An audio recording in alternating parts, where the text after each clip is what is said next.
days. But that's because I've been working for like 3 days straight and I don't have time to do laundry, and I wear my shirt to work and then I come home and then I like change 12 times and okay, I'm finally going to wash this shirt, but it's been my work shirt for like 3 days because everything else is too hot. And the only other shirt that I've been wearing is this tiny little shirt, which okay, I'll put it on. It's like kind of embarrassing that always wearing the same shirt, as if anyone would really actually notice, but you never know. Okay, so this article, it hit every single like part of my inner child. It hit every age in my memory. Like it's, I don't know.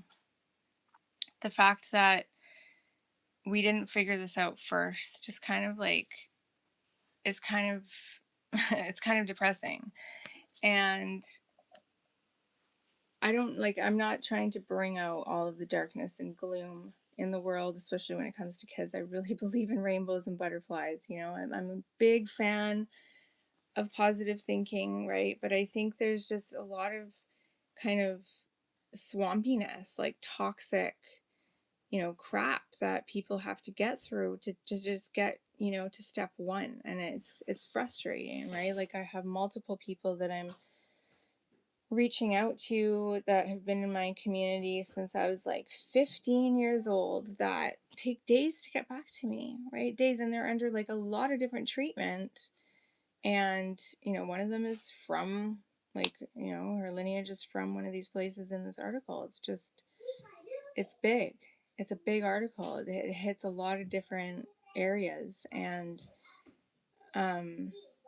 I'm writing about this, so it really gets me going. And like, I know that a lot of people are happy. Okay. Like there's a lot of people in this world that are just happy, and I love those people. And I'm just like, how did you manage to like land that, like you landed into a life where you don't need these kind of things. And, I wanted to be that person. I did. At 15 years old, I refused to take medication. Like, I thought to myself, I've been coping for 10 years without it in the school system, and nobody is willing to talk about the problems that are causing me to have these things be triggered.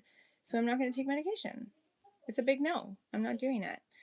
And I don't know why. Like, there's a lot of people who don't have that freedom, and I don't know why. I don't know why I lucked out and didn't end up getting stuck in the system. Instead, I got stuck in other ways. Like, as soon as I started taking medication at 22, I started taking like some light form of antidepressant, and I asked for it. I asked the doctor for it, and he was like, "Why do you want to take that?" He's like, "You're an intelligent woman." I had a great doctor. All my doctors have been older. For the record, all of my doctors have been near retirement, every single one of them. Any doctor that's ever sat down and listened to me talk as a patient has been older. I just want to make that clear. I've spent hours with the first doctor that prescribed me antidepressants. He would sit and listen to me for an hour minimum, and he would ask me questions, walk around the office, look at my chart, write things down, offer different solutions first. Like, I observed him and I watched him. It was almost like being mentored through how I feel like the medical system was supposed to be. Like, kind of like how computers were invented so that we wouldn't have to use like paper, and now we're just using both. That kind of thing. And I don't know why, but I guess through self advocacy, through having to go through the system, usually like repetitively until I could find a doctor. When I finally would find a doctor, it would always be somebody that was older. Just a fact, right? I don't know. I don't know how that happened, but I ended up being on antidepressants for 4 years, okay? And this is all going to come out in my book. But in a nutshell, a big nutshell, like a big coconut shell, I was on antidepressants for 4 years before I crashed, okay? And I would take antidepressants and I would get extremely tired. And now I'm going to slide this little fact in here. ADHD and narcolepsy are commonly like comorbid, and there's two kinds of narcolepsy. There's the narcolepsy where you have zero control, and then there's the narcolepsy that's pretty treatable and you can manage, and I don't know if it's permanent or not, but I definitely had a form of like extreme fatigue that was like, I would say borderline narcolepsy. And I had this for 4 years, and I didn't know it was the medication, and I didn't know I was withdrawing from morphine, and I didn't know what was going on. And I was like, I'm a healer, I do yoga, I believe in chakras. And, luckily, every time I landed a doctor, they would be like, you know, mature enough to understand that that was stuff that was important to me and that was how I was coping all these years. And so they would be really respectful about that and say, okay, well, if this medication's not working for you, like, let's try a different one. And then we would move on to the next medication, which would usually be stronger, and I would think, okay, now I'm like gonna have energy, but it wouldn't work that way. I would end up more tired, unable to even like sit at a playground, like that tired. I couldn't get my license. I was afraid to drive, like a bundle of other things that went on for 4 years. And then, like, I just crashed so hard, and I crashed in a hospital, and it had nothing to do with anything other than family trauma, right? Like betrayal, family betrayal trauma, divorce. So it was like the only drugs that I was on was these antidepressants, which I wasn't even on at the time because I couldn't get a doctor because I was moving away from a bad relationship.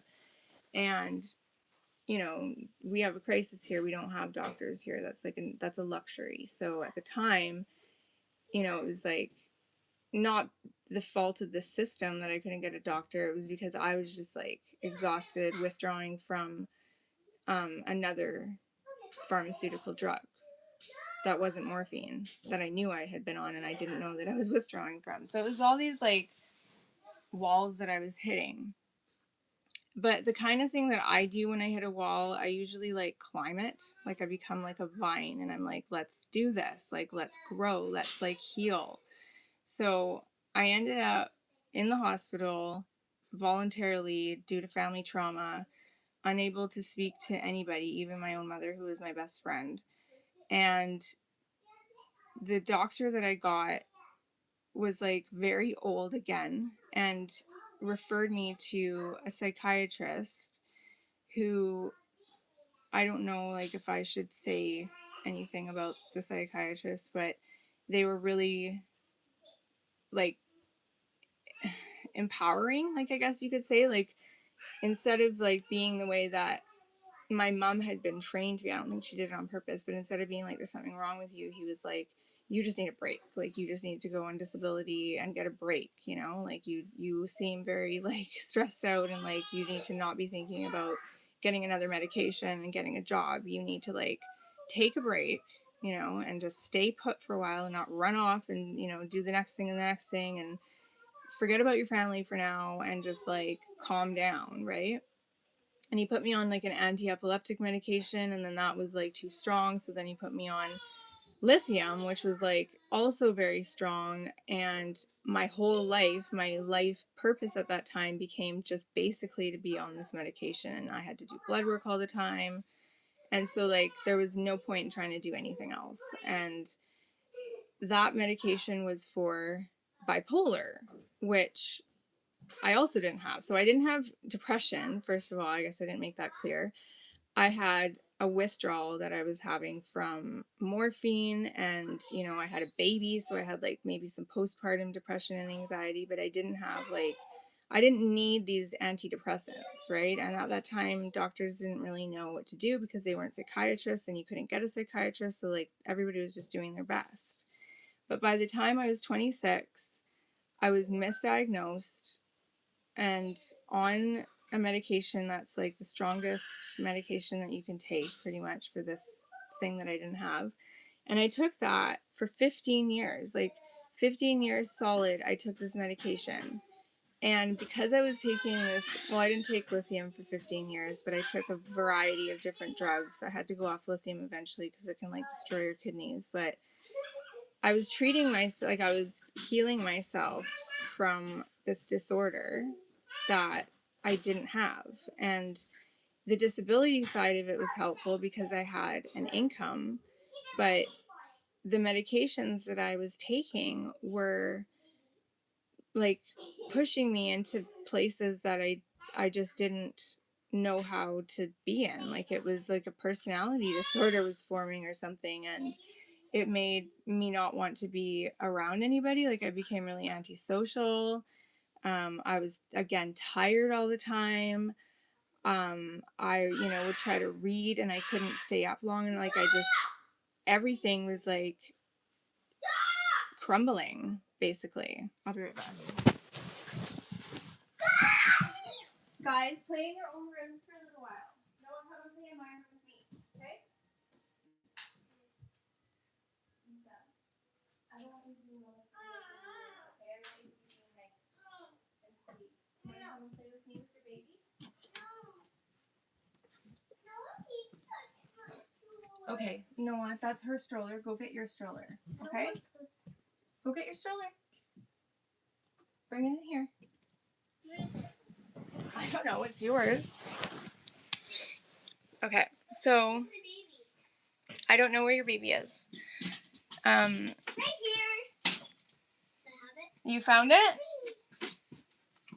Just don't go on my video, okay? So basically, I took these medications until I guess I don't think they like balanced me back out or like fix the chemical imbalance that was going on in my brain, but having the disability enabled me to be able to stay home a lot. And during that time, I just basically like read Wikipedia and like went through the system over and over and over again and would talk to doctors. And maybe I'm a bit of a monkey, but like I would try to see if doctors would talk about things. Like I would go into, like for instance, I had a shoulder injury. You don't want the door open? Don't fight though. I'll still hear you.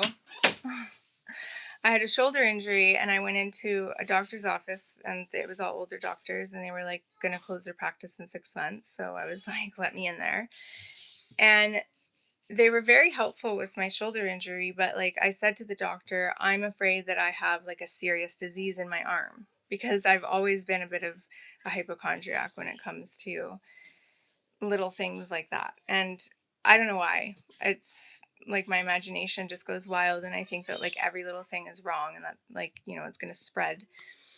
And I said, do you think I should go on anxiety medication? So this is the thing that happens is like we think that that's the answer, right? And I feel like a good doctor looks at you and says, do you really think that that's necessary? Right. And like, why do you think that that's what you want to do? Why do you think that's going to help you? How do you think that's going to help you? Right. And test. Like, I don't know why, but like, doctors are so reluctant to do referrals where I'm from. Like, they don't want to refer you to a neurologist because there's no reason, right? They can't see it in front of their eyes. Like they can't like look at your nerves and see that there's something going on. So they're like, we only do that if like, you're screaming on the floor or something, right? And of course, we're not going to be doing that because we're adults and we don't go into doctors' offices and start screaming on the floor, right? Unless there's a reason. So I guess like being on those medications for so long, eventually I was like, okay, I'm going to have to reverse this all. Like this is not feeling like what my mom brought me into the doctors for when I was like 5 years old. This seems like a lot of avoidance, a lot of like procrastination, a lot of missed tests and stuff like that. And so I went through mental health intake again and I was 40 and like I don't know if COVID had hit yet. Had COVID hit yet? I think, yeah, maybe. I don't know. It doesn't matter. It was all one big, like, insane, like, meteor that came out of the sky pretty much and manifested in, like, all these crazy things that have been going on since 2019. So, point is that I got on the phone and I phone intake, and the way it works here, I don't know how it works anywhere else or for anyone else, because, like, I definitely feel like it's, all individual and how you take the steps to like advocate for yourself. But I got on the phone, I called the intake health line. You can't even do this anymore. Like the system is constantly changing. And I called the intake line, and at that time, you would talk like that day. and like get a bunch of stuff out, and then like a couple days later you'd have an appointment by phone, and then you would like do a bunch of more things, and then maybe if they thought it was necessary you'd see a psychiatrist, and like I've done this all before. And I ended up getting a call from a little old lady who, I don't know if she was old, but she sounded like a grandma. Like she was really sweet. And she was like, yeah, I'm looking at like your intake here. It looks like you want to see a psychiatrist. Looks like you're not on any medications. You have a history of like bipolar, and like you've been on lots of different medications, and you're open to medication, and like, blah, blah, blah. And then it was my turn. And so I just went on and on and on. I was like, my mom is sick. I have a baby that like I can't even look at. I'm like depressed. I'm like, not going to go back on any bipolar. I don't think I have bipolar. Definitely don't have bipolar. Like I have kids that have issues, and I'm like not working, and COVID, and this and that and the other thing. And I'm in counseling, and it's like I have no more free counseling anymore. I have to pay for it. And I just went on and on and on. Right. And she was like, wow, like, what can I do for you? Like, how can I help you? And I'm like, I guess I'll see a psychiatrist again. She's like, well, I don't know if you're going to want to do that because they're just going to do the same thing that they've done before. But we do have like this program and that program. And I was like, do you have an ADHD doctor specialist available? And she was really quiet at first and didn't really know what to like say. And I guess out of the kindness of her heart, she started to like dig a little deeper. I'm going to dig a little deeper for you. Just let me check, before we get off the phone, and like you start all over again from square one. And she found this doctor, and it said that he wasn't even a doctor that was like listed anymore. It was like an old piece of information. Anyways, skip, hop, and jump. I ended up getting diagnosed within like 2 weeks or something crazy. Like he called me by phone, like personally, and I talked to him like one on one, and we met by video, and it was just boom. And I don't know like if that would have happened had I like, not opened my mouth and talked and talked and talked and talked, but it took me a really long time to get to that point. Like it took me years, and I am a very like passionate, sensual, like I'm emotional. I love therapy. I love counseling. Like if I wasn't that person, if I wasn't the kind of person who was like, like how can we, heal ourselves today? I don't think that that would have happened. I think I would have been in a cycle for years and years on medications, and that I would have downward spiraled further and further, and just my kids would have suffered for it. I wouldn't have been able to look after my mother.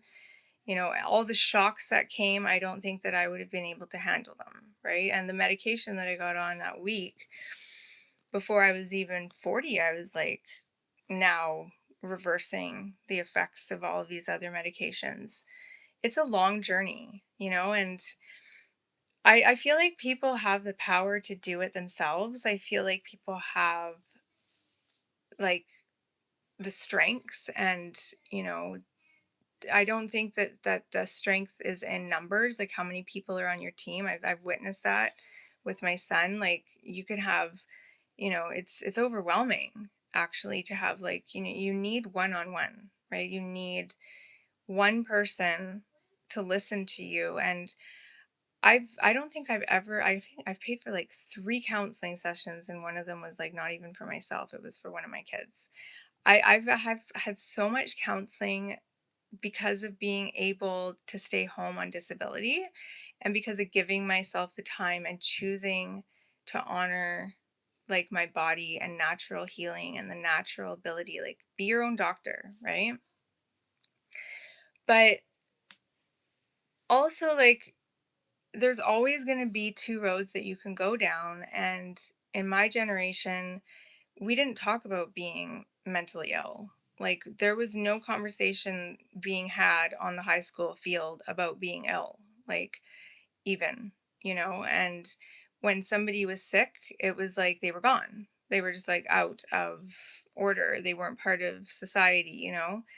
And I don't think it's like that anymore. I think that like there's a lot of awareness around all issues, right? And we're becoming a more all-encompassing society, and I think that's almost a threat to medicine, like scientific medicine. And that's sad because science and, neuroscience and healing and like embodying yourself and like somatic, you know, recovery like of your nervous system and rebuilding yourself is like they go hand in hand. Like moms are builders, moms are nesters, mothers and like nurturing people, however you identify, are just natural at building themselves back up when they get broken down, right? And not everybody has that, and the system is missing that. Doctors' offices are missing that. You see posters all over the place, right? On buses, when you get into the hospital, commercials, magazines. We are your healthcare. We care so much for you. Like you are in good hands. And it's a different story once you walk into a place voluntarily, you might end up not leaving, right? Like it's it's weird.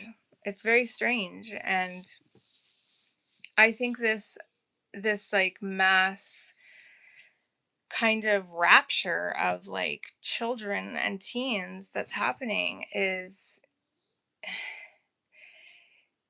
like it's not very preventable, like you can't. I don't know if like you can prevent something like that from happening. Like doctors, they I love that there's doctors out there that go into these specialties and pursue careers for years and years and studies and papers, and they contribute all this stuff. But how, like, can you really find an answer to when all of these medications and like the facts are there that like this is happening to kids?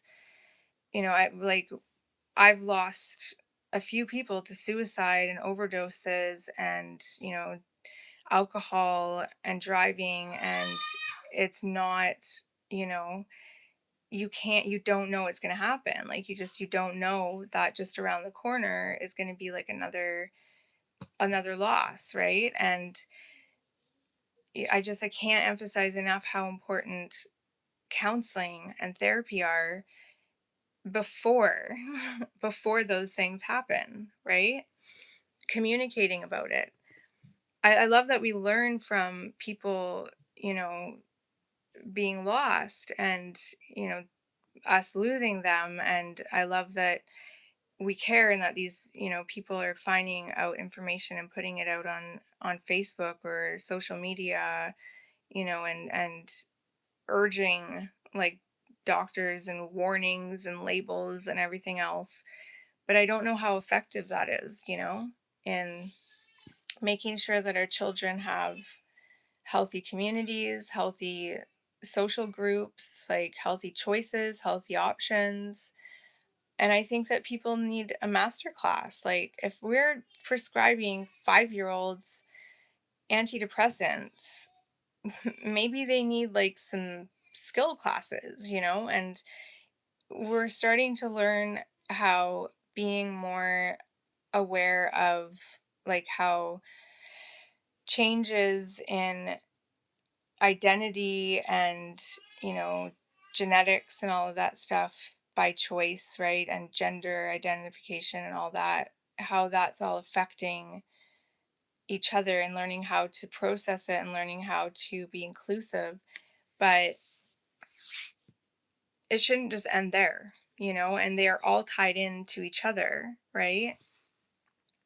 And part of neuroplasticity, before I go, part of neuroplasticity is doing it yourself and having yourself drive the bus right from the beginning as a child. I know that from experience that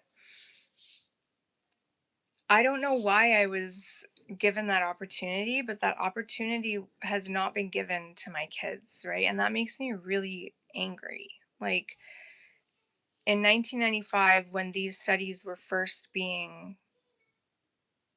presented, I guess, in the UK, where I think it's still, I've been studying, taking a course, and some of the language is a little, it's like, I don't know if I believe that, about neurology. Like, But when these studies were going on, I guess like over here in Canada, I was at a children's hospital, and like I was really stubborn and would not put up with like the way that I was being treated. I was being treated the way I was being treated by my parents because they were done coping and they were like, we can't do this anymore. And I don't know why my particular team, which was like all this one person and everybody that didn't have time to make it to these meetings, but this one person that I had, he was a counselor, an outreach counselor, and he was still there like about 8 years ago. So I'm sure he's probably still kicking. Um, Worked with youth, and he somehow was just able to kind of just represent me and like help me to just keep driving my own ship. Like this was a very empowering person, and I don't know if that's the case anymore. Like I feel like, just as with Maid is very, and these are sensitive issues, so I do apologize, but just like as much as Maid is being kind of like almost pushed like sales, like, hey, like, do you want to just do this instead? I feel it. Like, I honestly feel that because I've witnessed my mother go through it. And, I've met people that are going through it. And, I've lost, like, I lost my son's father to suicide. And I knew that was coming. Like, that was inevitable. And it was like, I was fighting with that for a long time. I feel it, like, driving in my car, I feel like looking back on all the stress that I've gone through and, reading this article and, like, sitting in it, I actually feel that pressure, like, maybe like, maybe death is better to some people, and maybe there's some very strange reasons for that, like, maybe we're just pushing too hard too fast, and as a mother who's given birth and been told not to push, and now it's like it's said that you should just do whatever you feel like you should do, which is what I've always done. But there's a lot of pushing and pulling in the medical system, you know? So it's it's these 3 points that they're talking about, and we're covering those things on a daily basis. Like, I think there's a lot of people who are opening up about things, which is like amazing. And we, Facebook and social media are so great for that, for just like, you can stay tuned to things that are really meaningful to you and that affect you, and vice versa. You can share like whatever is meaningful to you and what you've been through and what affects you. And there are situations, I think, like with, physical flesh and like disease, that there is no option. Like, I mean, my mother took treatment immediately for her terminal illness, and that was a no brainer.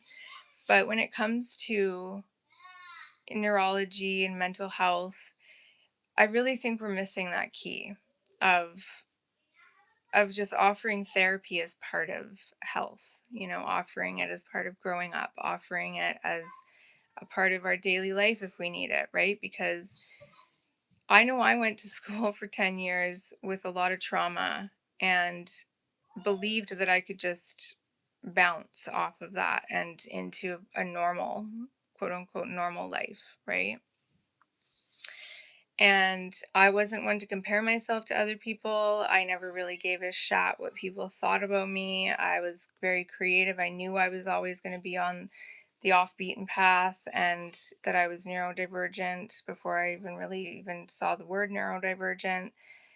So it wasn't any of that stuff. There was definitely bullying, which I think should be like a medical term, and family trauma, and those are two things that put us into fight or flight mode, put us into like a cycle of um just like, it can push kids into family trauma, and bullying go hand in hand. And I think that those kind of things can like trigger stuff in your brain that doctors just jump on and medicate, right? I'm trying to just like finish up here. And like again, I didn't get medicated, but I definitely look back and it really I didn't ever become like suicidal, and I'm not saying that if I took meds I would have for sure, but uh, like growing up here where I live, there's a lot of people from my class of grade 8 who dropped out with me. Like I dropped out, they dropped out, and I see these people like I see them less now, but I saw them almost like on a regular basis, running into them here in the city, and they were medicated. And I could, so again, like I'm not trying to say that I have proof of anything that like, medication does this, but I always kind of felt like, why me? Like, why did I get to be the person that didn't have these medications forced on me? Or like, parents that were like, she's taking medication, just do it, we'll pay you $1 million. Like, I'm not saying that's what their parents did, but looking at them as a very like spiritual individual with a lot of spiritual support behind me. I had a spiritual mentor. My parents were very supportive of all of my creative arts, including healing, and just on a metaphysical level, like watching these people that I cherished in high school that just quickly, flew away, like who knows where. Um, you can come in my room. Um, the potential, just kind of went down the drain, a lot of it. For me too. Like I'm totally owning that I didn't go to school like ever again. And I tried alternative schools. But again, I started taking meds at 22 and my education stopped there. Like as soon as I took medication, I was too tired, and then it was just, there wasn't anyone to talk to until I finally found a doctor that was nearing retirement. And by then, it was like I would start taking the medication and then they were gone. Like, so, my luck hasn't always been great, um, but I have had a lot of freedom, and I think freedom to drive the bus as a kid, freedom to make decisions, that doesn't come like with your package in light. Like not everybody gets that, right? I think that's like, you have to fight for that almost, right? It's not fair. And I think that schools should include, little classes. Like one of my kids does this thing in the morning where it's like soft play or something like that. And they just touch things like toys, and they can like kind of warm up to the idea of being educated, and like still be in their own little comfort zone. And like, there's some kids probably really like the texture and touching things and playing with things and being the exterior, and some kids, like the socialization of it. And like it's not just like get in your seat and like start doing your work. Like it's a very, it's a neuroscience thing, right? Like, let's ease ourselves into this time that we're going to be like spending together in this facility, this institution.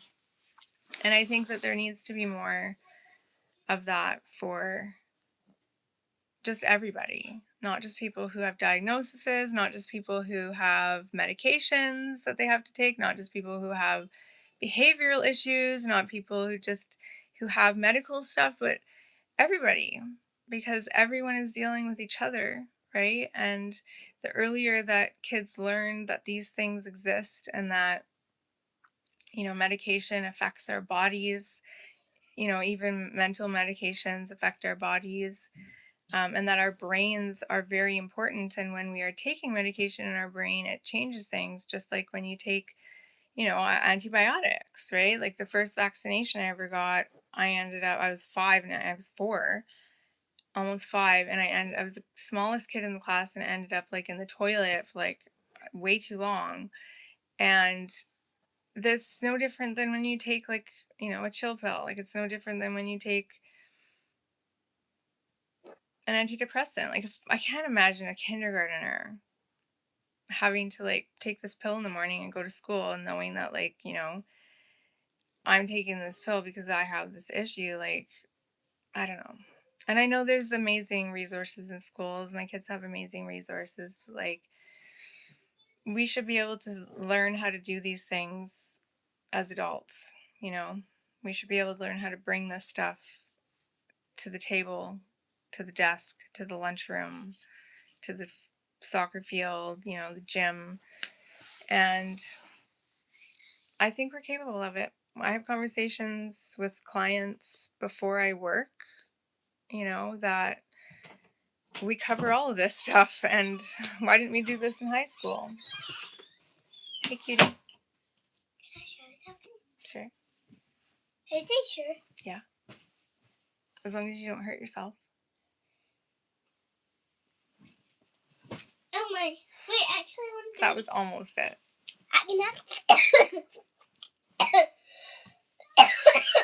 What, are you eating? And trying to do gymnastics at the same time? Wow. Take a moment. You want some water? Yeah. Okay, step to my table here.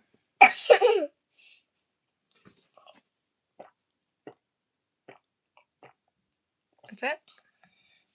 Can I show you something? Okay, ready? I'm watching. Try again.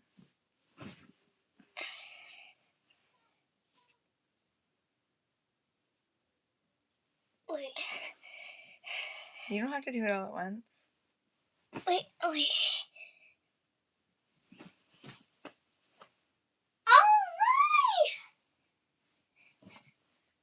That's so amazing. Okay. Is it yoga mat time? Should we go do some yoga?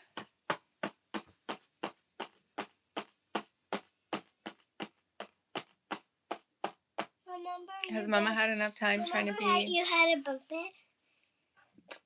I did, yes. I got rid of it. I wanted a big bed for a queen.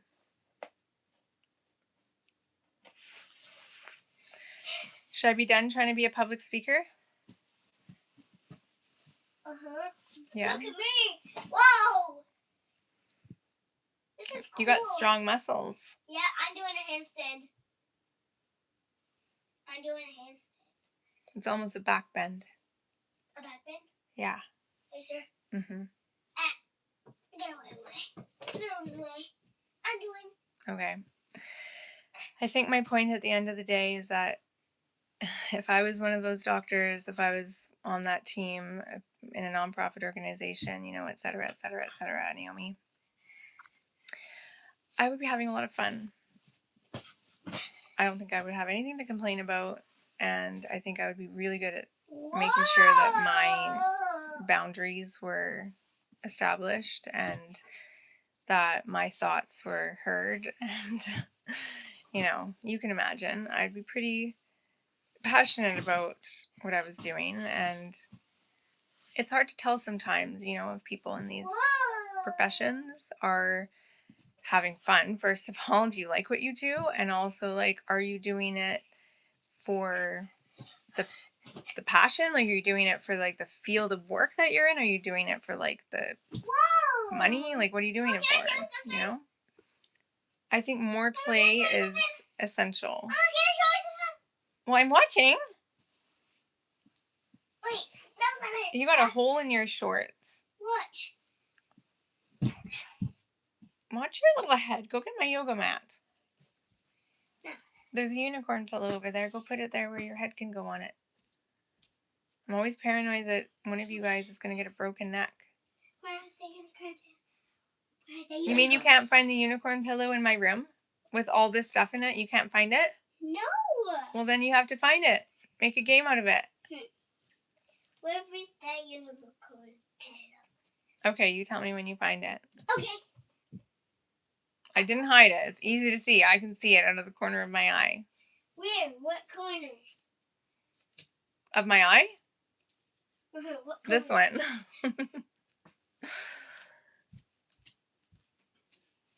That was so easy. See, you're just like your mama. Like mother, like daughter. You can find anything in a room full of stuff. You got a good eye. Hey?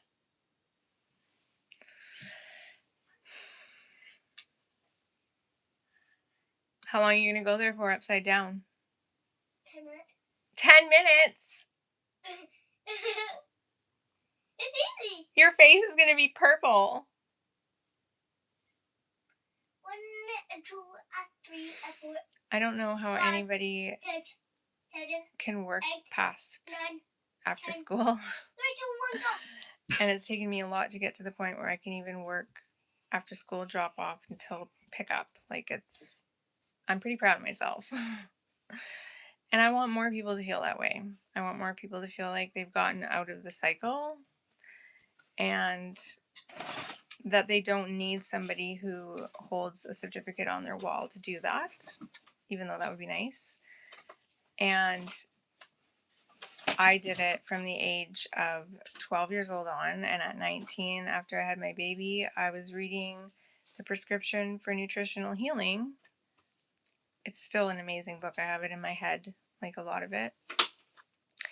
I went through all the disorders because I was scared I had all of them and that I was going to develop them from the stress, right? And that's when I learned, that was the era where I learned I didn't know a lot about this stuff because I didn't have these problems and because I didn't believe in these problems. And then I started to become passionate about making sure I didn't get them. And also, if I did, to be gentle with myself and learn from it so that I can help others, which is what happened. I ended up with all kinds of stuff in my brain, in my spleen. I had these when at Papa Tree's You can house. try them on.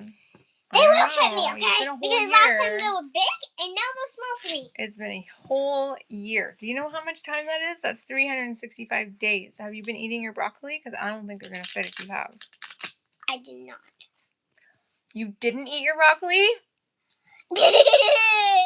You just admitted it. Oh, I think they fit. You ate this much broccoli. That's it. Look, they fit me.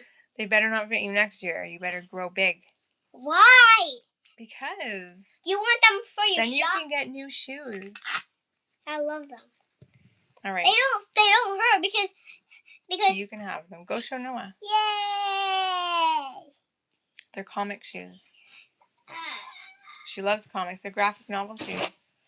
No, guess what? I guess I better go. But watch for more posts about this because not just for me, but like I think that this is happening. I think this is a big shift right now that, you know, a lot of people are not happy about the way life is being gambled, I guess, you know, for lack of a better word. It's risk. It's a high risk environment, a high risk situation. And There's some other shoes it's not just the patients that are high risk. Like, I've been around a lot of people who have been labeled as high risk and, you know, crazy, and they've actually been pretty cool people. I think that a lot of it is the medication. I had for years. Those are not going to fit you. I know the baby ones. Are you going to go through my whole closet and make a big mess in my room? A lot of time. You could tell a whole story about them. Once upon a time, there was a little pair of shoes, and when you put them on, guess what happened? They fit. But then there was a little girl who wanted the other shoe, but she found it. Okay, I'm going to go. If anybody is in the field of neuropsychopharmacology, please let me know. I would love to be in your network and Just like the other one. anything linked to that. And if you have any feedback for me, you know, Hi, my name is Lisa. I'm gonna get new shoes. don't take everything out of my closet, okay? Also, if you're linked to like the music industry or like anything else like that, I'd also love to talk to you because that's another hard one to get into. Ooh, you found more. It's like 10. 10? You're way bigger than that. You're so big. Right? You gonna be able to get those on? Okay. I better go before my entire closet, which is full to the brim and packed, like I can't even close my closet door, gets like emptied into my room. My room is basically a storage locker, and I live in it, and I don't know They fit me. what I'm going to do about that. But I have 2 days off. It's my weekend, and I'm size 10. I don't think I would have been able to enjoy my little weekend. I'm size 10. You're size 10 and 11 and 12? I think you just make any shoe fit you. But hey, if the shoe fits, right? You heard that saying? Uh-huh. Yep. Of course they have, Mummy. I'm a 6-year-old with like a 26-year-old brain. Right? Are you a model and a teacher? And what else? Are you a doctor? I can't. I don't. They're too small for you. What about the new sandals that you just got, the purple ones? They're not fancy enough for you? They fit me, bruh. Okay, now that I've been serious for 2 hours and ignored my kids, I'm going to go play. And They fit me. I'm going to put some videos up that are more fun and exciting and happy. And I'm going to do some writing over the next couple days. And I just want you to know that I'm thinking about you in every way. All the things that are so amazing about you, that inspire me, even though you don't know it. All the intelligence that you bring into the world. The wisdom that you offer. Hey, you folded that towel like a hotel? You learned so fast, girl. Oh, my girl. I taught her how to fold hotel towels like they do in hotels because I work in an Airbnb and I might have a little tip or two. Maybe I'll make a towel folding video. But have fun because fun is important too. And I know you work so hard at whatever you do. And whatever you do, you always do it so amazingly. I'm going to use that word a lot in the near future because my brain is really tired from all this stuff going on. Also, if anyone's interested in finding me on Facebook, I am on Facebook. I kind of like cut Facebook off and privatize my whole Facebook, but I'm going to be posting some public videos of things that I feel are important and rising as part of like this big shift that I feel is happening. I'm staying really engaged with this shift. I think it's really important. I think it's a shift of the children of the future and our inner children and all the inner children that are just so essential to the future. And that's big. Like that goes for anybody who's here still, anybody who's not. I don't even want to talk about this. It's going to make me cry. But I think that, we're connecting in a really new way. And I feel more connected now than I ever have before. And I'm not scared of that kind of connection. But it is, very moving and, it can move things around a little bit, right? So kind of like a massage, I feel like when you have like a good therapy session, especially group therapy. Have you guys ever done group therapy? My goodness. Like, I feel like things get moved around, after a massage or physio or detox. Like, this is talking. And I feel like I'm just really channeling a lot of stuff that, isn't like, hey, I feel like somebody out there is going to be a billionaire. Somebody is going to be a billionaire, but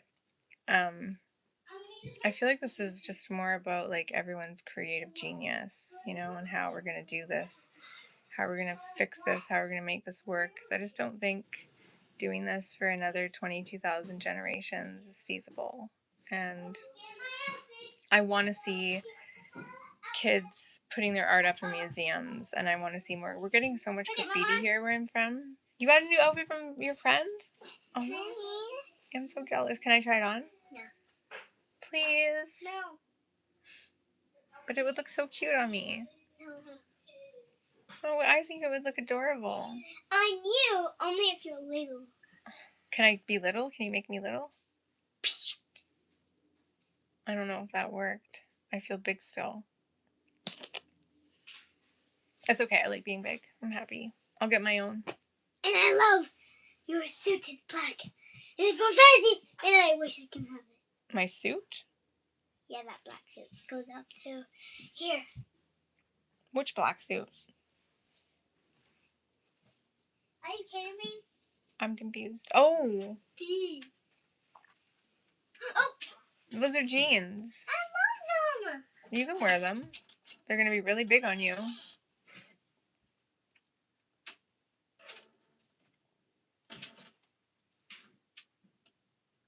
I see you in my closet. I'm watching you. Are you hiding? I won't tell anyone.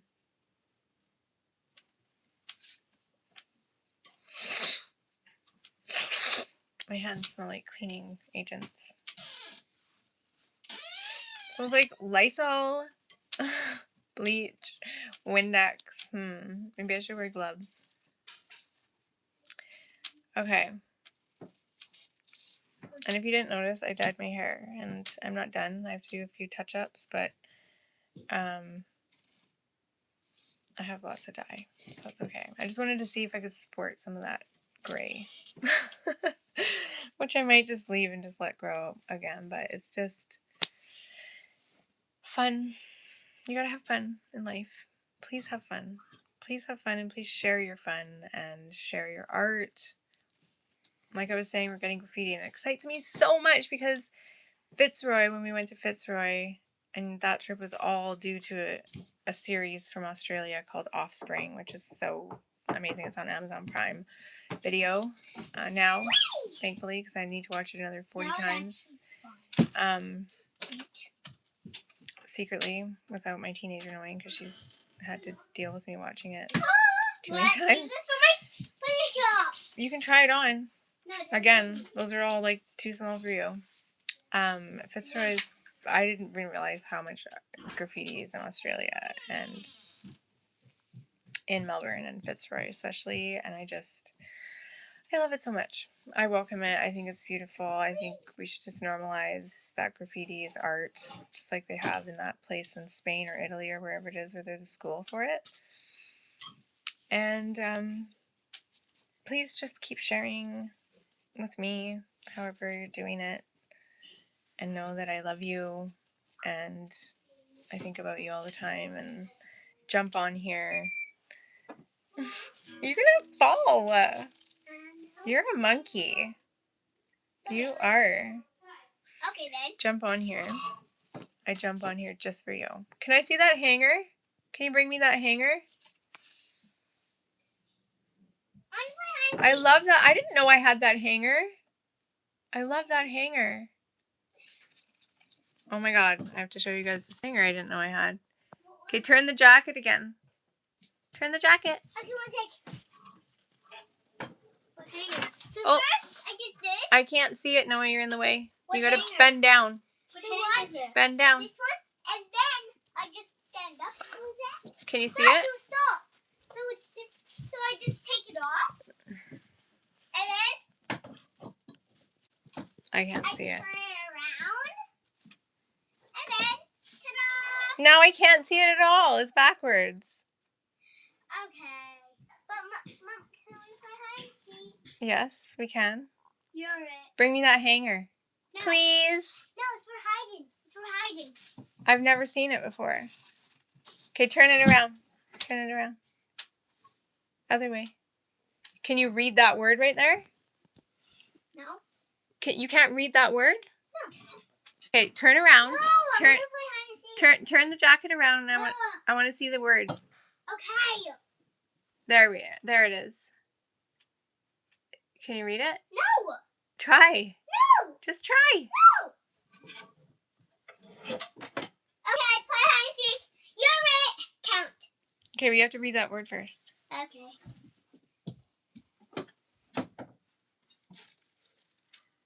I can't read it. You can. Just one letter at a time. Okay. Ow. Ow. Ow, that's a really hard thing to do right now for me after talking for so long. Okay, try again. Oh. Oh. Oh. Oh. What sound does W make? W. And what sound does A make? Ow.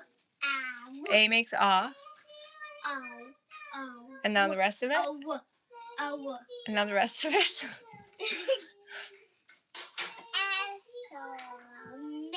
Huh? You are... No, I just want to play. You almost have it. You are... Hanger. You are hanger? No. That's not what it says.